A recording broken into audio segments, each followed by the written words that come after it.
Darling, you know that I want things to go our way.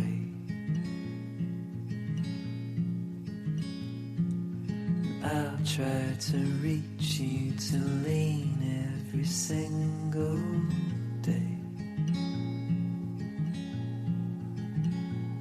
I wanna be somebody that you wanna love. Don't wanna reach far, another wanna color your world.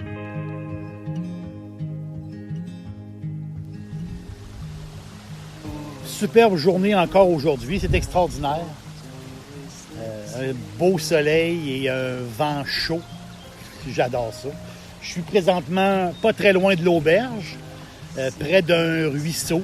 C'est une place que je viens souvent avec mon amoureuse. C'est une place tranquille.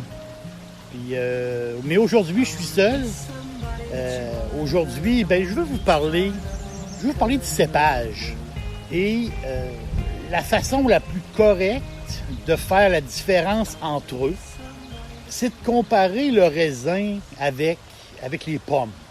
C'est une pomme Granny Smith et une pomme McIntosh. Ils n'ont pas la même texture, ils n'ont pas la même acidité. Au-delà de la couleur, même le parfum des deux pommes est différent.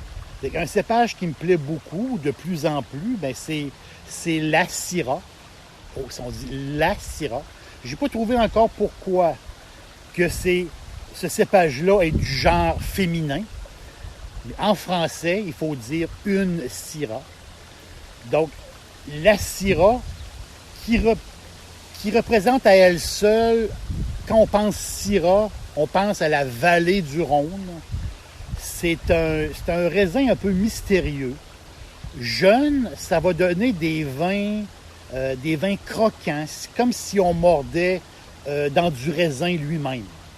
Carrément. C'est très, très jeune, c'est très, très croquant, très fruité, très floral.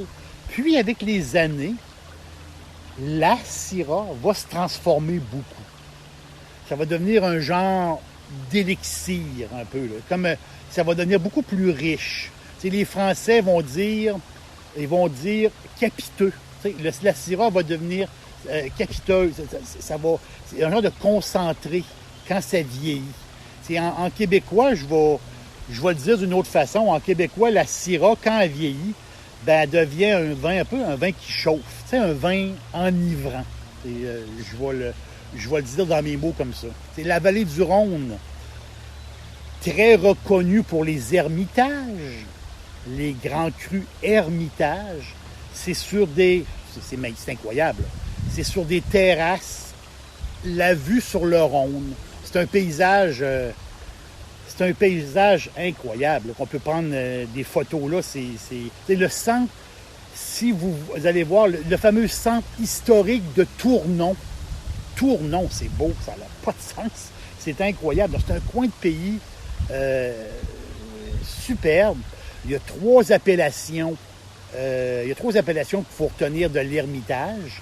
Donc, le thym Hermitage, Croze Hermitage et l'Arnage. En blanc, le cépage, c'est le Marsanne et le Roussanne. Donc, les Hermitages, en blanc, c'est Marsanne et Roussanne, qui donnent des vins gras, une couleur or. Il y a des beaux reflets or dans ce vin blanc-là. C'est incroyable. Et très peu d'acidité. C'est merveilleux. Souvent un peu dispendieux, oui, mais c'est des vins extraordinaires. En rouge, là, on a notre fameuse Syrah. La Syrah, il faut retenir le nom Guigal. G-U-I-G-A-L. Guigal, l'Hermitage.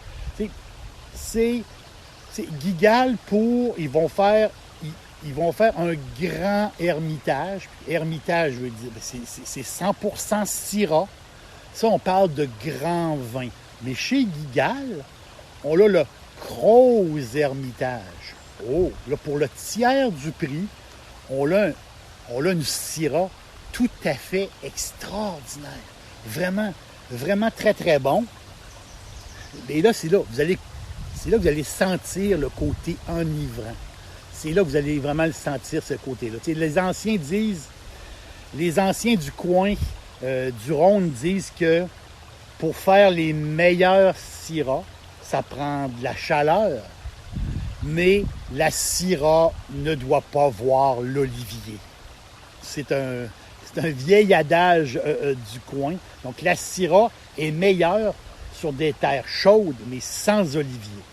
Donc, la différence entre Hermitage et Gros-Hermitage, mais Hermitage, c'est des grands crus, c'est des vins de haute gamme, mais on peut très bien se débrouiller avec un Gros-Hermitage. Donc, l'Hermitage, c'est la situation, mais est beaucoup plus en altitude. Donc, vous avez des coteaux. Le haut, c'est l'Hermitage, plus de soleil et un sol de granit. Et le bas du coteau, vers la vallée, c'est des creuses Hermitage. Là, ici, une petite affaire moins de soleil, mais un sol aussi d'argile et de granit. C'est des vins incroyables. Là, c'est des vins qu'on peut se payer. Et quand je vous parle, on parle ici là, des fruits noirs, là, mais il y a un côté poivré.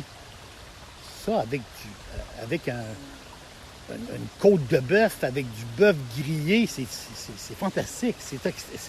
Vous allez vraiment triper, là. Combien de fois chez Parker, le grand Parker, on a parlé des syrahs du Rhône? T'sais, la syrah, c'est connecté avec le Rhône. Ils sont connectés. T'sais. Et là, on va se rendre juste à peu près 20 km au sud de l'Hermitage. Parker nous parle d'une commune qui s'appelle Cornas.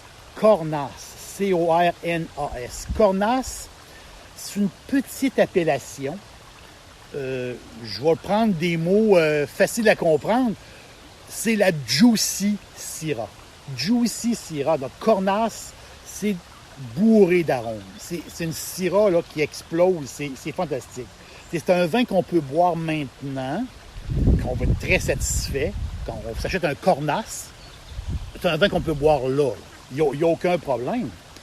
Mais on peut l'en coucher. On peut vraiment mettre des bouteilles pour le moyen et pour le long terme. Et c'est là que cette syrah-là va se changer avec le temps et va devenir justement beaucoup plus chaleureuse. On ne se trompe pas vraiment avec un Cornas. Là, ici, on parle... Les Français vont dire des griottes. Hein? Souvent, on entend ça, griottes. Mais c'est quoi ça, des griottes? C'est les fameuses cerises un petit peu amères. Les cerises amères, on connaît les cerises de France, les cerises, mais les griottes, c'est comme les cerises un peu amères. Donc, souvent, on parle de griottes.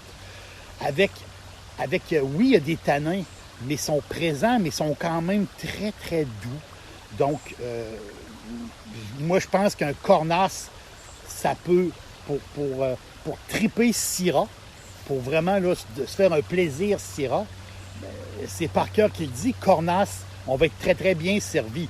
Un que j'ai dans l'esprit, il s'appelle Les Arènes, comme une arène de taureau, là, Les Arènes.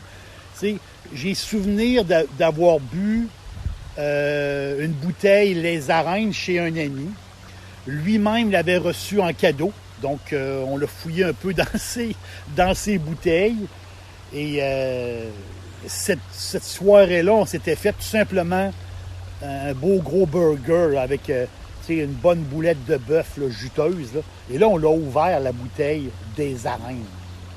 C'est incroyable, c'est fou. C'est fou, on a vraiment passé une belle soirée. Donc, avec du bœuf, là, du bœuf juteux, là, c'est incroyable. Donc, les Arènes, c'est Chapoutier. Donc, le nom de la maison, c'est Chapoutier. C'est un Cornas.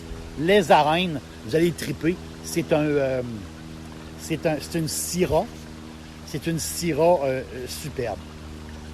Mais, malgré sa fragilité, puis La Syrah est assez fragile, est sujette des fois aux maladies. C'est un cépage qui séduit de plus en plus de vignerons dans le monde parce que c'est un cépage qui a une capacité, puis là le mot vient pas de moi, c'est le mot technique, si je peux dire, organoleptique. On va se le dire entre nous. Ça veut dire quoi? La capacité organoleptique. Ça veut dire que dans la Syrah, ceux qui travaillent la Syrah, la gamme de... il y a une tonne de nuances. La gamme de nuances et de goûts là, est très, très grande. Et c'est ça qui passionne justement les vignerons. C'est ça qui les passionne, carrément.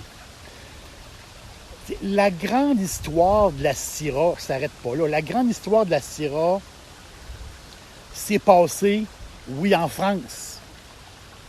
Mais la grande histoire de la Syrah s'est passée aussi de l'autre côté de la Terre. T'sais, au milieu des années 1800. Un dénommé Christopher et Mary, qui partent de l'Angleterre s'installer en Australie. Autant quoi, en 1850 ou à peu près. Ils s'installent près d'Adélaïde. Christopher est médecin et il aime travailler la terre. Et il part avec sa femme. Et je crois qu'il y avait une enfant avec eux. Je vois de mémoire comme ça. Là. Je vous parle. Je suis sur le bord du ruisseau. Je regarde même. Je vois un couple de canards qui est tout près, là, qui s'approche de moi. C'est très, très beau pendant que je vous parle. J'aime bien ça. Donc, le médecin part avec sa femme, part de l'Angleterre, va s'installer à Adélaïde, en Australie. Si on regarde la carte de l'Australie, mais le vin, mais c'est le sud de l'Australie. Le nord, beaucoup trop chaud. Donc, les vignobles australiens sont au sud du pays. C'est vraiment... quand on regarde la carte du vignoble australien, c'est marquant, carrément. Donc, eux, ils partent pour... ce couple-là part pour l'Australie et amène avec eux des boutures, amène avec eux de l'ermitage, donc des boutures, en réalité, de Syrah. Donc, on s'installe là-bas et à l'époque, il faut le dire, les goûts étaient très différents d'aujourd'hui. À l'époque, les gens buvaient, en grande majorité, des vins fortifiés. On est dans les années 1850. Donc, on était dans les vins fortifiés, un peu comme, on pourrait dire, des Portos, des vins comme ça. Donc, eux autres, ils décident de s'installer là-bas. Lui travaille comme médecin, mais décide de bâtir un petit vignoble pour faire des vins fortifiés. Mary travaille beaucoup avec son mari. Donc, ils mettent tout leur cœur et leur âme dans ce petit projet-là. Plusieurs décennies plus tard, on passe beaucoup de temps, on se rend dans les années 1950. Le winemaker de l'époque décide, là ici, on est chez Penfolds. Ah, c'est ça le nom, Penfolds. Donc, tout le monde connaît Penfolds, tout le monde connaît Penfolds. Quand on pense Penfolds, on pense Australie. Et le winemaker du temps décide de pas seulement faire des vins fortifiés, mais décide de faire des vins tranquilles. Quand on parle de vin tranquille, on entend souvent ça, vin tranquille. Ça veut dire quoi ça, vin tranquille? Bien, c'est du vin qui n'a pas de gaz carbonique. Hein? Le vin tranquille, c'est un vin... et c'est un vin qui n'a pas été enrichi. Donc, du vin comme on connaît, mais c'est un vin tranquille. Tandis qu'un Porto, ce n'est pas un vin tranquille, c'est un vin plus enrichi. Donc, lui, ce winemaker-là a décidé de faire un vin tranquille. Là, on est en 1950. Mais l'administration du vignoble n'aimait pas trop ce tournant-là. Parce que lui, ce winemaker-là, il avait beaucoup voyagé et il avait vu aussi ce qui se passait. Il avait vu ce qui se passait ailleurs et décidé de... Je pense que c'est la bonne voie pour Penfolds. Il y a eu un peu de chicane à l'interne, mais quand même, il a réussi. Il a réussi à compléter son idée. Et c'est là qu'il a créé le fameux Grange Hermitage. Hermitage à cause du raisin. Le Grange Hermitage, on est dans les années 50. Et ce winemaker-là qui s'appelle Schubert, Monsieur Schubert, ben lui, c'est incroyable, parce que ce gars-là avait commencé à travailler pour Penfolds, je pense qu'il avait 14-15 ans. Et il s'est formé là-bas, et ensuite il a voyagé, et il est arrivé avec ses nouvelles idées. Et c'est là, c'est le début, je peux dire, le début des grands crus australiens. C'est dans ces années-là, c'est grâce à ce Schubert-là qui a fait le fameux Grange Hermitage. T'sais, le Grange, il y a quelque chose de particulier. C'est un grand cru, mais c'est pas un vin de terroir. Les raisons sont un peu spéciales. Parce que lui, il préfère, autrement dit, aller chercher le raisin dans plusieurs vignobles autour, plusieurs espaces autour, qui appartiennent à Penfolds. Mais il aime ça aller chercher, c'est pas seulement que le vin qui vient d'un espace, mais il va chercher ce qu'il y a de mieux dans tous les espaces. C'est un peu la technique du Grange qui, lui, va chercher les meilleures grappes de Syrah. C'est pas plus compliqué que ça. Et ensuite, il va vinifier ce vin-là et le mettre dans des fûts de chêne américains de 300 litres, des fûts de chêne neufs, et là, il va faire dormir le Grange 18 mois, va faire de l'eau. Et le Grange,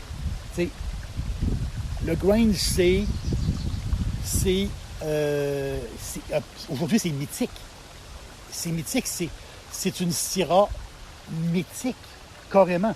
Et depuis le décès de ce monsieur Schubert, il est passé 3 winemakers chez Penfolds.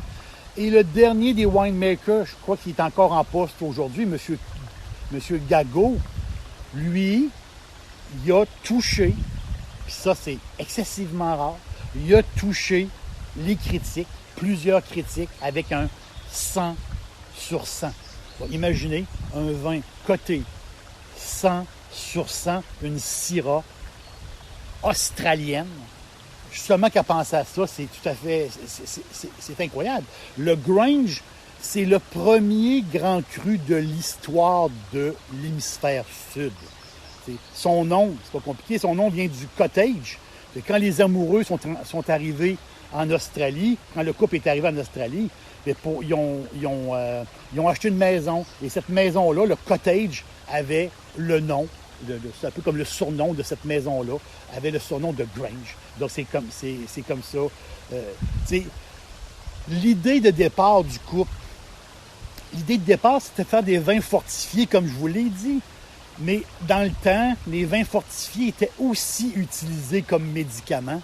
Donc, le médecin était wise, était très intelligent. Il s'est dit, je vais peut-être fabriquer mon propre médicament et je vais pouvoir le donner à mes patients. Donc, le vin fortifié était, à une certaine époque, un peu comme un médicament. Ça, c'est le début de Penfolds. C'est le début de cette grande épopée. Mais moi, je pense que, à la blague, je pense qu'il n'y avait pas trop tard que le vin, oui, c'est un médicament. La Syrah, okay, c'est le Rhône. La Syrah, c'est l'Australie. Aujourd'hui, l'Argentine, l'Afrique du Sud, les États-Unis, le Chili. La Syrah, aujourd'hui, est partout. Et puis, je lisais un article intéressant il y a très peu de temps sur le sujet. Puis, il disait, le résumé un peu de l'article, c'est si les vignerons s'assurent que les rendements ne soient pas trop élevés, la Syrah, il ne faut pas avoir trop de rendement. C'est d'après les professionnels, ils ont la tendance à en vouloir en faire beaucoup. C'est tout à fait normal. Mais si les vignerons s'assurent que les rendements ne soient pas trop élevés, ils vont récolter beaucoup de qualité parce que la Syrah est vigoureuse. C'est des belles grandes grappes de raisin, élégantes, pleines de goût, extraordinaires. Allez, ce soir, regarde, on se fait plaisir. Puis ce soir, on se trouve une syrah. Je suis content de vous avoir jasé, puis on se reparle bientôt.